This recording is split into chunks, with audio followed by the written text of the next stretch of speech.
16장. 다윗이 마루턱을 조금 지라니 무비보셋의 종 시바가 안장 지운 두 나귀의 떡 200개와 건포도 100송이와 여름거일 100개와 포도주 한 가죽 부대를 싣고 다윗을 맞는지라. 왕이 시바에게 이르되 내가 무슨 뜻으로 이것을 가져왔느냐 하니 시바가 이르되 나귀는 왕의 가족들이 타게 하고 떡과 과일은 청년들이 먹게 하고 포도주는 들에서 피곤한 자들에게 마시게 하려 함이니이다. 왕이 이르되 내 주인의 아들이 어디 있느냐 하니 시바가 왕께 아뢰되 예루살렘에 있는데 그가 말하기를 이스라엘 족속이 오늘 내 아버지의 나라를 내게 돌리리라 하나이다 하는지라. 왕이 시바에게 이르되 무비보셋에게 있는 것이 다 내 것이니라 하니라. 시바가 이르되 내가 절하나이다. 내 주 왕이여 내가 왕 앞에서 은혜를 입게 하옵소서 하니라. 다윗 왕이 바울임의 이름에 거기서 사울의 친족 한 사람이 나오니 게라의 아들이요 이름은 시므이라. 그가 나오면서 계속하여 저주하고 또 다윗과 다윗 왕의 모든 신하들을 향하여 돌을 던지니 그때의 모든 백성과 용사들은 다 왕의 좌우에 있었더라. 시므이가 저주하는 가운데 이와 같이 말하니라. 피를 흘린 자여 사악한 자여 가거라 가거라.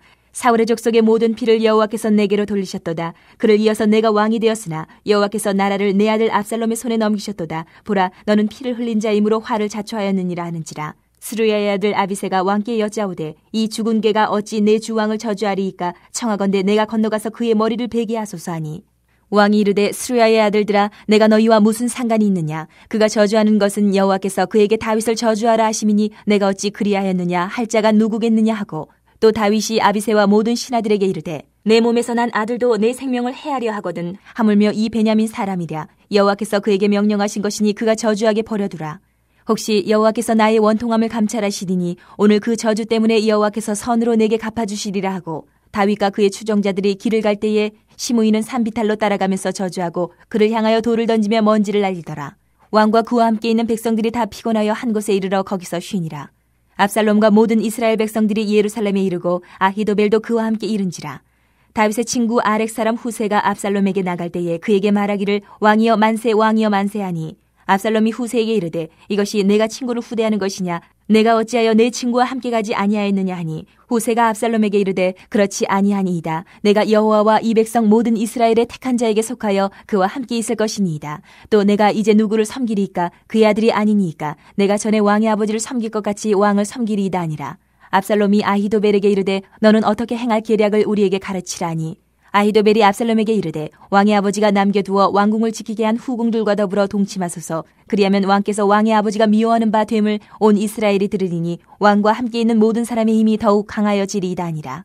이에 사람들이 압살롬을 위하여 옥상에 장막을 치니 압살롬이 온 이스라엘 무리의 눈앞에서 그 아버지의 후궁들과 더불어 동침하니라. 그때 아히도벨이 베푸는 계략은 사람이 하나님께 물어서 받은 말씀과 같은 것이라. 아히도벨의 모든 계략은 다윗에게나 압살롬에게나 그와 같이 여겨졌더라. 17장. 아히도벨이 또 압살롬에게 이르되 이제 내가 사람 12,000명을 택하게 하소서. 오늘 밤에 내가 일어나서 다윗의 뒤를 추적하여 그가 고나고 힘이 빠졌을 때에 기습하여 그를 무섭게 하면 그와 함께 있는 모든 백성이 도망하리니 내가 다윗 왕만 쳐 죽이고 모든 백성이 당신께 돌아오게 하리니 모든 사람이 돌아오기는 왕이 찾는 이 사람에게 달렸습니다. 그리하면 모든 백성이 평안하리이다 하니 압살롬과 이스라엘 장로들이 다 그 말을 옳게 여기더라. 압살롬이 이르되 아렉 사람 후세도 부르라. 우리가 이제 그의 말도 듣자 하니라. 후세가 압살롬에게 이르매 압살롬이 그에게 말하여 이르되 아히도벨이 이러이러하게 말하니 우리가 그 말대로 행하랴. 그렇지 아니하거든 너는 말하라 하니 후세가 압살롬에게 이르되 이번에는 아히도벨이 베푼 계략이 좋지 아니하니이다 하고 또 후세가 말하되 왕도 아시거니와 왕의 아버지와 그의 추종자들은 용사라. 그들은 들에 있는 곰이 새끼를 빼앗긴 것 같이 격분하였고 왕에 붙이는 전쟁에 익숙한 사람인즉 백성과 함께 자지 아니하고 지금 그가 어느 굴에나 어느 곳에 숨어 있으리니 홍 무리 중에 몇이 먼저 엎드려지면 그 소문을 듣는 자가 말하기를 압살롬을 따르는 자 가운데서 패함을 당하였다 할지라. 비록 그가 사자 같은 마음을 가진 용사의 아들일지라도 낙심하리니 이는 이스라엘 무리가 왕의 아버지는 영웅이여 그의 추종자들도 용사인 줄 알미니이다. 나는 이렇게 계략을 세웠나이다. 온 이스라엘을 단부터 부엘세바까지 바닷가의 많은 모래같이 당신께로 모으고 친히 전장에 나가시고 우리가 그 만날 만한 곳에서 그를 기습하기를 이슬이 땅에 내림같이 우리가 그의 위에 덮여 그와 그 함께 있는 모든 사람을 하나도 남겨두지 아니할 것이요. 또 만일 그가 어느 성에 들었으면 온 이스라엘이 밧줄을 가져다가 그 성을 강으로 끌어들여서 그곳에 작은 돌 하나도 보이지 아니하게 할 것이니이다 하며 압살롬과 온 이스라엘 사람들이 이르되 아렉 사람 후세의 계략은 아히도벨의 계략보다 낫다 하니 이는 여호와께서 압살롬에게 화를 내리려 하사 아히도벨의 좋은 계략을 물리치라고 명령하셨습니다. 이에 후세가 사독과 아비아달 두 제사장에게 이르되 아히도벨이 압살롬과 이스라엘 장로들에게 이러이러하게 계략을 세웠고 나도 이러이러하게 계략을 세웠으니 이제 너희는 빨리 사람을 보내 다윗에게 전하기를 오늘 밤에 광야 나루터에서 자지 말고 아무쪼록 건너가소서 하라. 혹시 왕과 그를 따르는 모든 백성이 몰사할까 하노라 하니라. 그때 요나단과 아히마아스가 사람이 볼까 두려워하여 감히 성에 들어가지 못하고 에누로겔가에 머물고 어떤 여종은 그들에게 나와서 말하고 그들은 가서 다윗 왕에게 알리더니 한 청년이 그들을 보고 압살롬에게 알린지라.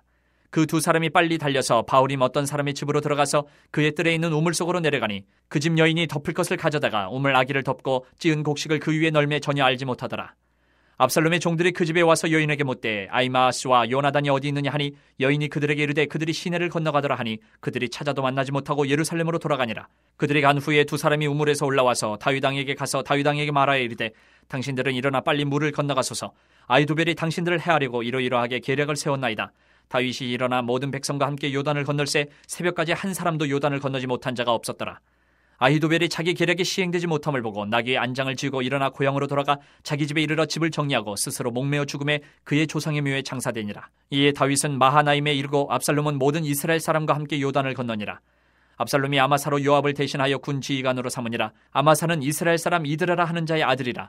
이드라가 나하스의 딸 아비갈과 동침하여 그를 낳았으며 아비갈은 요압의 어머니 스루야의 동생이더라. 이에 이스라엘 무리와 압살롬이 길르앗 땅에 진친이라.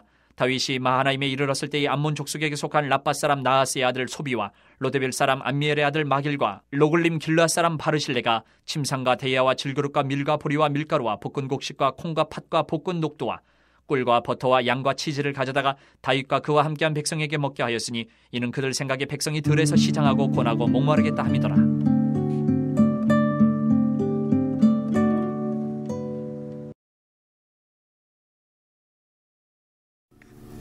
다윗은 오랜 도피 생활을 통해 왕이 되고 왕궁에 머물게 됩니다. 그러나 하나님이 다윗에게 다윗 왕조를 허락한 이후로 그는 하나님을 잊고 하나님의 말씀을 어기게 됩니다. 그 사건이 바로 다윗이 우리아를 죽이고 바세바를 취한 일에서 시작합니다.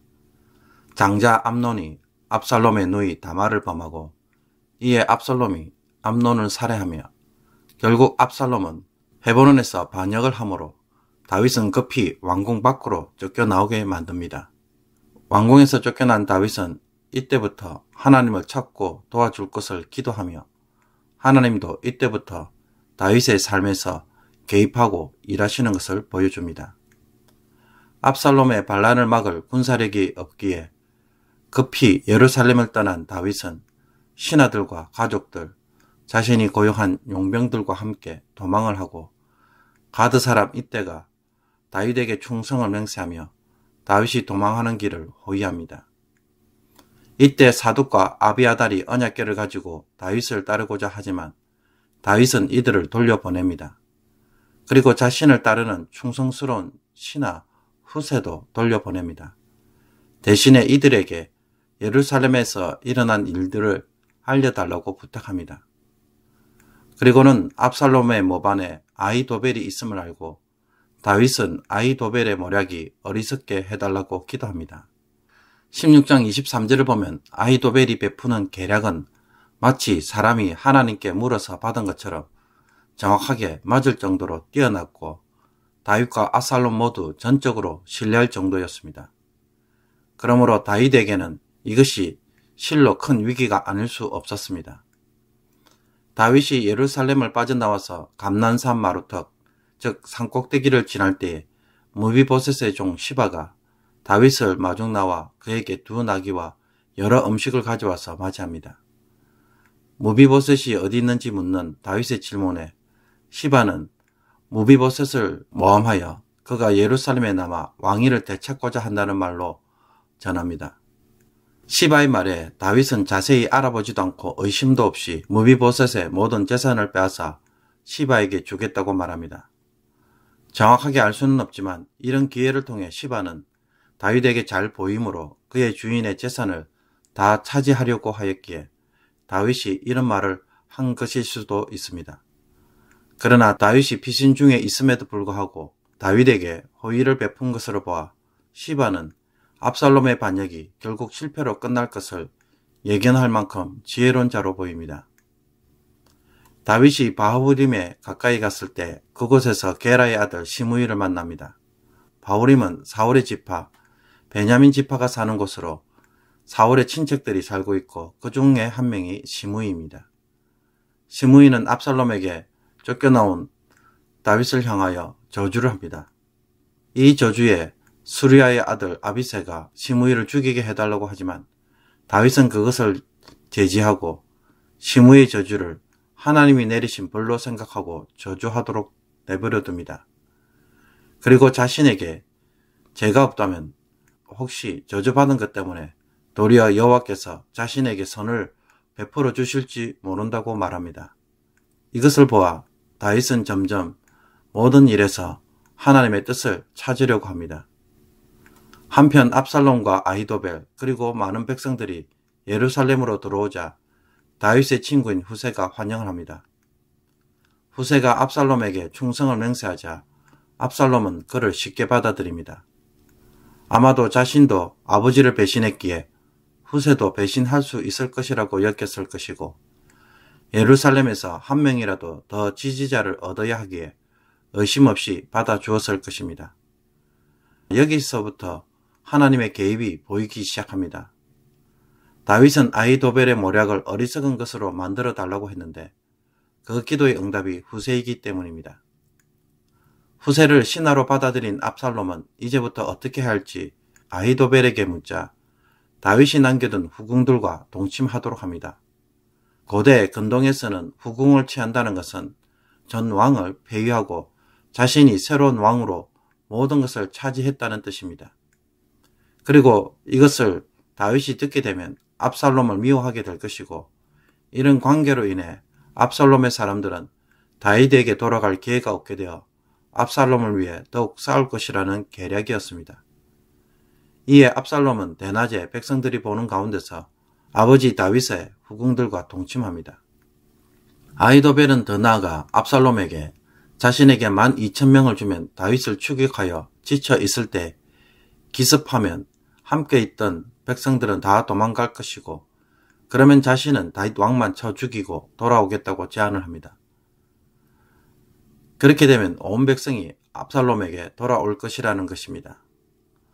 압살롬이 나서지 않고도 신속하게 일을 마무리할 수 있는 좋은 계략이었습니다. 이 방법에 압살롬과 이스라엘 장로 모두 옳게 여겼습니다. 그러나 이때 압살롬은 갑자기 후세의 의견을 들어보겠다고 그를 부릅니다. 후세는 아히도벨의 계획을 반대하면서 다윗과 그의 용사들은 피곤하고 힘이 없는 상태가 아니라 새끼를 빼앗긴 곰처럼 격분하고 있고 다윗은 전쟁에 익숙한 사람이기에 백성들과 같이 머물지 않고 굴이나 산속에 숨어 있다가 압살롬의 군사를 치게 되면 도리어 압살롬의 군사들이 패배했다는 소문만 돌 것이라고 말합니다. 그래서 압살롬이 직접 단에서 브엘세바까지 모든 이스라엘 사람들을 모아서 많은 군사를 데리고 다윗을 치면 쉽게 이길 수 있다는 것입니다. 이런 후세의 계략은 알고 보면 다윗이 도주할 시간을 만들어주기 위함이었습니다. 후세의 계획에 대해 압살롬과 모든 이스라엘 사람들이 아히도벨의 계략보다는 후세의 계략이 더 낫다고 평가합니다. 그러나 이 일은 하나님이 압살롬에게 화를 내리기 위해 아히도벨의 좋은 계략을 물리치도록 명령한 결과입니다. 그러므로 지금까지 압살롬의 계획에 보고만 계신 하나님이 이제는 개입하시고 그의 악한 행동에 대하여 심판을 시작하고 계시다는 것을 놓치지 말아야 합니다. 후세는 사독과 아비아달 두 제사장에게 아히도벨과 압살롬과 이스라엘 장로들 사이에 있었던 계략들을 알려주고 다윗으로 하여금 광야 나루터에서 자지 말고 속히 건너가도록 합니다. 만약 아히도벨의 계략이 실행되면 다윗과 함께한 사람들이 매우 위험할 수 있기 때문입니다. 이 사실을 한 여정이 사독과 아비아달의 아들들인 요나단과 아히마아스에게 전달하였고 이것을 압살롬의 부하가 보았습니다. 그러나 이 두 사람은 바후림의 어떤 사람의 집에 들어가 우물 속에 숨고 그 집 여인의 도움으로 위기를 모면하게 됩니다. 우물에서 나온 두 사람은 다윗 왕에게 보고하여 모두 요단을 다 건너갑니다. 이처럼 하나님께서는 이름 없는 여인의 손을 통해 다윗을 돕는 반면 자신의 계략이 시행되지 못하는 것을 본 아히멜렉은 자기 집으로 돌아가서 스스로 목숨을 끊음으로 압살롬의 계획들은 하나씩 무너지게 만듭니다. 압살롬은 후세가 세운 계획대로 이스라엘 백성들을 모으고 요압을 대신하여 아마사를 군 지휘관으로 세워서 다윗의 군대를 치기 위해 요단강을 건너 길랏 땅으로 옵니다. 한편 다윗이 요단 동편 마하나임에 이르자 다윗을 도우려는 사람들이 나타납니다. 옛 암몬 왕가의 사람인 소비와 사울과의 충실한 지지자이며 무비보셋을 돌보던 마길, 길앗에서 상당한 부와 권력을 가진 바르실레, 이들이 다윗에게 필요한 물품과 식량들을 가져옵니다. 이것은 요단 동편의 사람들이 다윗을 지지하고 있음을 보여주며 다윗은 이로 힘을 얻습니다. 그러므로 이 모든 것들은 하나님이 이제 다윗을 도와주시고 구원해 주실 것을 보여주는 것들입니다.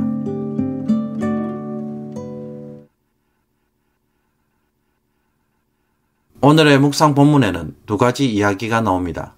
하나는 사울의 아들 요나단에게 무비보셋이라는 아들이 있는데 그 무비보셋을 시중드는 종 시바의 이야기고, 또 하나는 바후림에 도착한 다윗에게 사울의 친족 한 사람인 시므이가 계속 저주하는 이야기입니다.